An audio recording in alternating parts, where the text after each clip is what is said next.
में बम धमाके हुए, कई लोग मारे गए, कई लोग घायल हो चुके हैं। सवाल यह है, भारत के डॉक्टर, भारत के इंजीनियर, भारत के लेक्चरर, भारत के प्रोफेसर आतंकवादी क्यों बनते हैं? भारत में जो आतंकवाद बढ़ रहा है उसके लिए संविधान की शपथ लेने वाले सांसद, विधायक, मंत्री और जज जिम्मेदार हैं। भारत में जो आतंकवाद की घटनाएं बढ़ रही हैं उसके लिए वो सांसद, विधायक, मंत्री और जज जिम्मेदार हैं जिनको लगता है मंदिर और मस्जिद एक समान होता है, जिनको लगता है वेद, पुराण, बाइबल, कुरान एक समान है।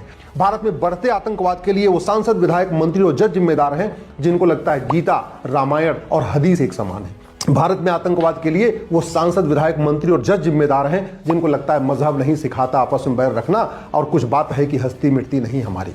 बढ़ते आतंकवाद के लिए वो सांसद, विधायक, मंत्री और जज जिम्मेदार हैं जो संविधान की गलत व्याख्या करते हैं। आर्टिकल 25 धर्म पालन का अधिकार देता है, अधर्म का नहीं।